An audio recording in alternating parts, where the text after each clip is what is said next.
जी बिल्कुल, इस वक्त मैं मौजूद हूँ सिटी कोर्ट में। मैं आपको बताता चलूँ ज़हरा काज़मी केस के हवाले से कि आपको बताऊँ कि बच्ची की जो एमएलओ के हवाले से ट्रायल कोर्ट ने जो हुक्मनामा जारी किया था कि बच्ची के एमएलओ के हवाले से फ़ैसला सुना दिया गया था कि बच्ची का एमएलओ होना चाहिए। और फिर मैं आपको बताता चलूँ कल जो है बच्ची का एमएलओ होने जा रहा था, उस वक्त ही जो है वो कोर्ट से ऑर्डर जारी हुए।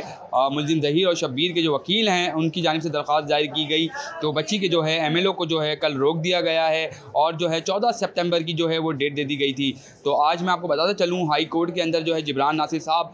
जो है सलाउद्दीन पवर साहब की जो अदालत है वहाँ पहुँचे और उन्होंने जो है रिक्वेस्ट करके और दलाइल दे के जो है उन्होंने जो है 5 सितंबर की जो है वो डेट ले ली है। तो मैं आपको बताता चलूँ ये मेहदी काज़मी साहब की एक और जीत है कि 5 सितंबर की जो है वो डेट दे दी गई है। और मैं आपको बताता चलूँ इसके जो निकाह ख्वाह और गवाह हैं इन दोनों की जो है जो समाअत है, इन दोनों की दरख्वास्त पे जो समाअत है वो 5 सितंबर तक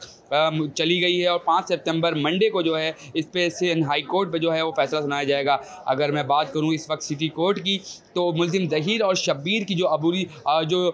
इन्होंने अपनी ज़मानत के हवाले से जो दरख्वास्त दे रखी है उस दरख्वास्त पे भी जो है वो मंडे की जो है वो डेट दे दी गई है, 5 सितंबर की जो है वो डेट दे दी गई है। इन दोनों मुलजिमान ज़हीर और शब्बीर की जो